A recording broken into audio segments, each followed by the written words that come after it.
이 영상을 보고 계신 분들 중에 밤에 화장실 때문에 2번 이상 깨시는 분들 계시죠?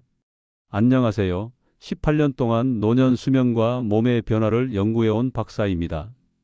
제가 오늘 이 영상을 만든 이유는 정말 심각한 문제를 발견했기 때문입니다. 많은 분들이 밤에 자주 깨는 걸 그냥 나이 탓으로 넘기고 계세요. 이제 나이가 들어서 그러려니 하면서 받아들이고 계시는데 이건 정말 위험한 생각입니다. 제가 18년간 수많은 케이스를 보면서 확실히 느낀 게 하나 있어요. 밤에 잠을 자주 깨는 몸은 이미 경고 신호를 보내고 있다는 겁니다. 첫 번째로 많은 분들이 놓치고 있는 건 이 증상이 단순한 방광 문제가 아니라는 점이에요. 사실 몸 전체의 수분 조절 시스템이 무너지고 있다는 신호입니다. 밤에 소변이 자주 마려운 건 낮 동안 쌓인 체액 불균형이 밤에 한꺼번에 터져 나오는 거거든요.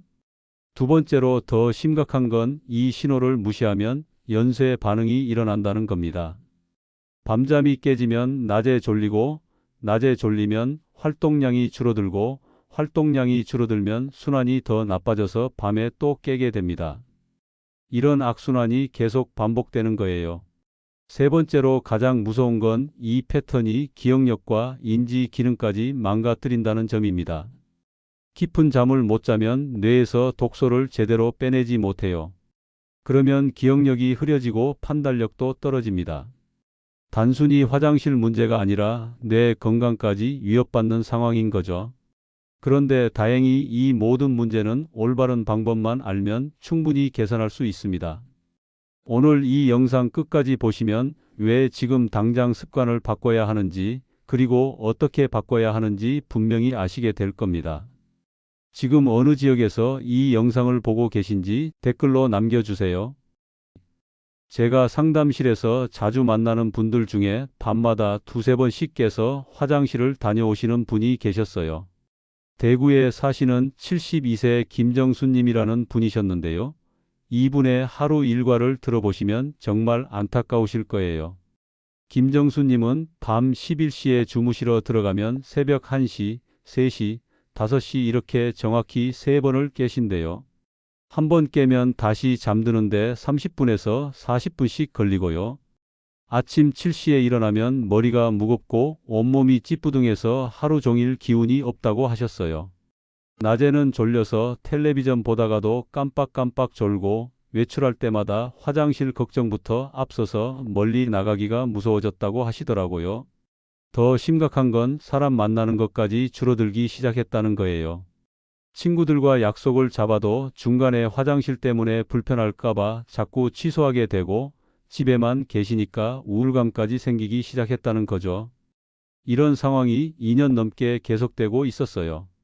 그런데 부산에 사시는 67세 박영철님은 더 심각한 상황이었습니다. 이분은 밤에 4~5번씩 깨시는데 한 번 깨면 1시간 넘게 잠을 못 주무세요. 새벽 3시에 깨면 아예 아침까지 뒤척이시는 경우가 많았어요. 그러다 보니 낮에는 완전히 망가져서 오후 2시쯤 되면 의자에 앉아서도 기절하듯이 잠이 드신다고 하셨거든요. 박영철님은 특히 기억력까지 문제가 생기기 시작했어요. 며칠 전에 한 약속을 깜빡하거나 장을 보러 나갔다가 뭘 사러 왔는지 기억이 안 나는 일이 잦아졌다고 하시더라고요.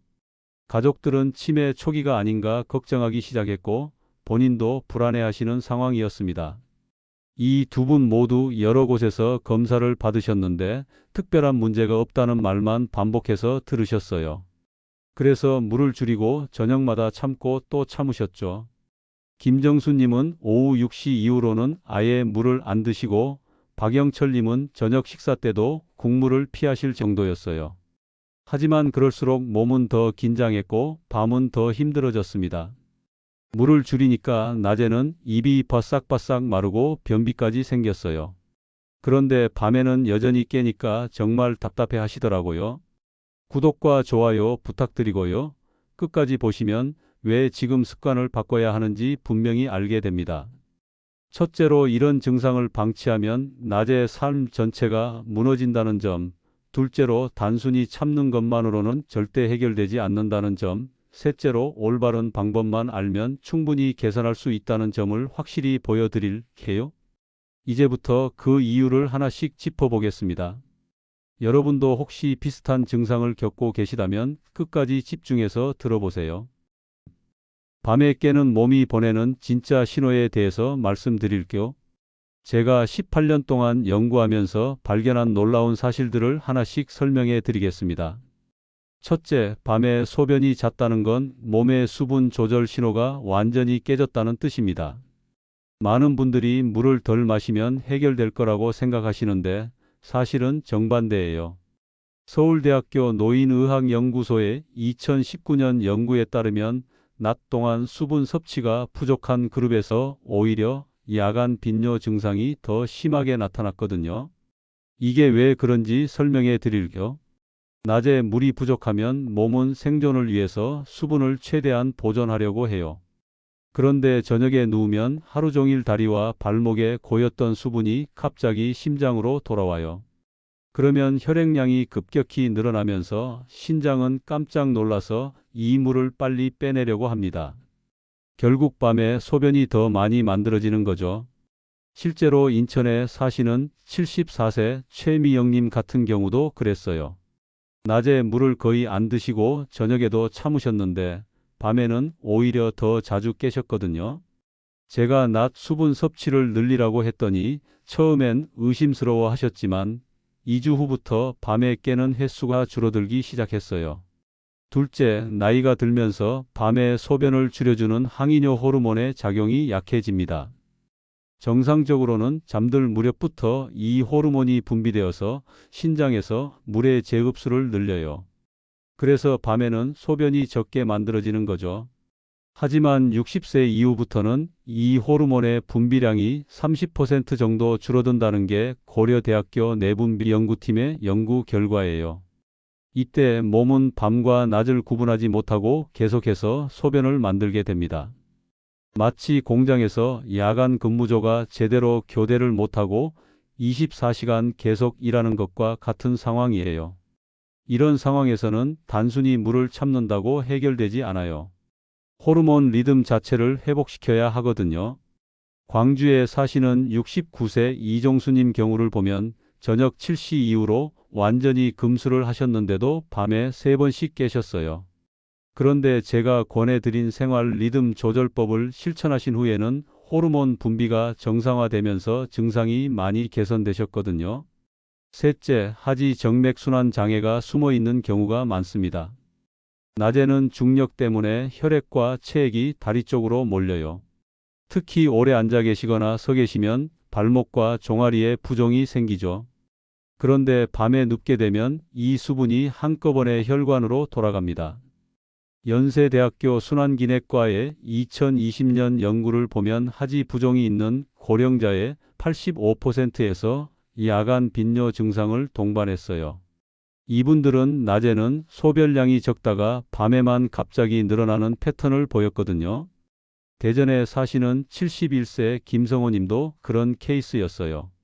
낮에는 발목이 퉁퉁 부어서 신발이 안 맞을 정도였는데 밤에는 그 부종이 빠지면서 소변으로 나오는 거였어요. 낮에 다리를 올리고 쉬는 시간을 늘리고 순환을 도와주는 운동을 시작하셨더니 부종도 줄고 야간 빈뇨도 개선되셨어요. 넷째, 방광 과민성이 진짜 문제인 경우도 있습니다. 나이가 들면서 방광 근육의 감각이 예민해져요. 정상적으로는 방광에 300ml 정도 차야 뇌에 신호를 보내는데 과민해진 방광은 100ml만 차도 긴급 신호를 보냅니다. 이건 마치 화재 경보기가 너무 민감해져서 요리할 때 나는 연기에도 울리는 것과 같아요. 실제 위험이 없어도 몸은 계속 깨우는 거죠. 가톨릭 대학교 비뇨기과 연구팀에 따르면 70세 이상의 40%에서 이런 방광 과민 증상을 보인다고 해요. 다섯째, 수면 중 호흡 장애가 숨어 있는 경우가 의외로 많습니다. 콧골이나 수면 무호흡이 있으면 산소 부족으로 심장이 더 빨리 뛰게 되고 이때 심장에서는 나트륨 배출 호르몬을 과도하게 분비해요. 그러면 신장에서 소변을 더 많이 만들게 됩니다. 실제로 울산에 사시는 68세 정말수님은 콧골이가 심하셨는데 야간 빈뇨도 함께 있으셨거든요. 수면다운 검사를 해보니 중등도 수면 무호흡이 있었고 이를 치료하면서 동시에 야간 빈뇨도 많이 개선되셨어요. 여섯째, 스트레스와 자율신경계 불균형도 중요한 원인입니다. 만성적인 걱정이나 불안감이 있으면 교감신경이 과도하게 활성화돼요. 그러면 방광이 더 예민해지고 수면도 얕아집니다. 또한 스트레스 호르몬인 코르티솔이 과도하게 분비되면 항이뇨 호르몬의 작용을 방해해요. 일곱째, 이 모든 문제의 중심에는 체액과 순환의 균형 붕괴가 있습니다. 젊을 때는 이런 여러 요인들이 있어도 몸에서 알아서 조절했어요. 하지만 나이가 들면서 조절 능력이 떨어지고 작은 변화에도 전체 균형이 쉽게 깨지게 됩니다. 그런데 다행히 이 균형은 올바른 방법으로 충분히 되돌릴 수 있어요. 이제 구체적으로 어떻게 실천해야 하는지 말씀드릴게요. 밤잠을 되돌리는 생활 속 실천법을 구체적으로 알려드리겠습니다. 제가 수많은 케이스를 통해 검증한 방법들이니까 하나도 빠짐없이 기억해 주세요. 가장 중요한 첫 번째 실천법부터 말씀드릴게요. 잠들기 1시간 전에 따뜻한 물 한 컵을 준비하세요. 여기에 아주 소량의 천일염과 레몬 한 조각을 넣어서 천천히 마시는 겁니다. 많은 분들이 잠들기 전에 물을 마시면 더 자주 깰 거라고 생각하시는데 이건 완전히 잘못된 상식이에요. 따뜻한 물은 혈관과 근육을 이완시켜서 순환을 부드럽게 만들어줍니다. 특히 40도에서 45도 정도의 물이 가장 효과적이에요. 너무 뜨거우면 오히려 교감신경을 자극해서 각성 상태가 되거든요. 소량의 소금은 몸속 수분이 혈관 안에서 안정되도록 도와줍니다. 하지만 정말 조금만 넣으세요. 물 200ml에 소금 한 꼬집 정도면 충분해요. 레몬은 혈관을 보호하고 체액 균형을 맞추는 데 도움을 줍니다. 레몬에 들어있는 구연산이 신장 기능을 안정화시키고 비타민C가 혈관벽을 강화해 주거든요. 중요한 건 양이 아니라 타이밍과 꾸준함이에요. 이 습관은 하루 한 번, 잠들기 전 딱 그 시간에만 실천해야 합니다. 두 번째로 낮 시간 수분 섭취를 규칙적으로 만드세요. 아침에 일어나서 미지근한 물 한 컵, 점심 전후로 각각 한 컵씩, 오후 3시쯤 한 컵, 저녁 6시쯤 한 컵 이렇게 나눠서 드시는 거예요. 한 번에 많이 마시지 마시고 조금씩 자주 마시는 게 핵심입니다. 특히 아침에 일어나자마자 마시는 물이 정말 중요해요. 잠들어 있는 동안 우리 몸은 수분이 부족한 상태거든요. 이때 물을 마시면 혈액순환이 원활해지고 신장도 정상적인 리듬을 찾기 시작해요. 세 번째는 다리 순환을 도와주는 습관을 만드는 겁니다. 하루에 2번, 아침에 1번, 저녁에 1번씩 다리를 심장보다 높게 올리고 10분간 쉬세요. 벽에 다리를 기대고 누우면 됩니다. 이렇게 하면 낮 동안 다리에 고인 체액이 자연스럽게 순환돼요. 또 발목 돌리기와 종아리 마사지도 꼭 해주세요. 발목을 시계 방향으로 10번, 반시계 방향으로 10번 돌리고 종아리는 아래쪽부터 위쪽으로 쓸어 올리듯이 마사지해 주세요. 이런 간단한 동작만으로도 하지순환이 크게 개선됩니다. 네 번째는 저녁 식사 타이밍과 내용을 조절하는 거예요. 저녁은 잠들기 최소 3시간 전에 마치세요. 그리고 짠 음식, 매운 음식, 카페인이 들어간 음식은 피하시고요. 대신 칼륨이 풍부한 바나나나 고구마 같은 음식을 조금 드시면 도움이 됩니다. 칼륨은 나트륨을 배출해서 체액 균형을 맞춰주거든요. 다섯 번째는 잠자리 환경을 조성하는 겁니다. 침실 온도는 18도에서 20도로 유지하고 습도는 50%에서 60%가 적당해요. 너무 덥거나 건조하면 몸에서 수분 조절이 어려워져요. 그리고 잠들기 1시간 전부터는 모든 전자기기를 끄고 조명도 어둡게 만드세요. 여기서 많은 분들이 궁금해 하시는 게 있어요. 혹시 이런 방법들을 실천해도 당장 효과가 없으면 어떻게 하느냐는 거죠. 사실 이런 변화는 최소 2주에서 4주 정도는 지속해야 몸에서 새로운 리듬을 인식하기 시작해요. 처음 일주일은 오히려 더 불편할 수도 있어요.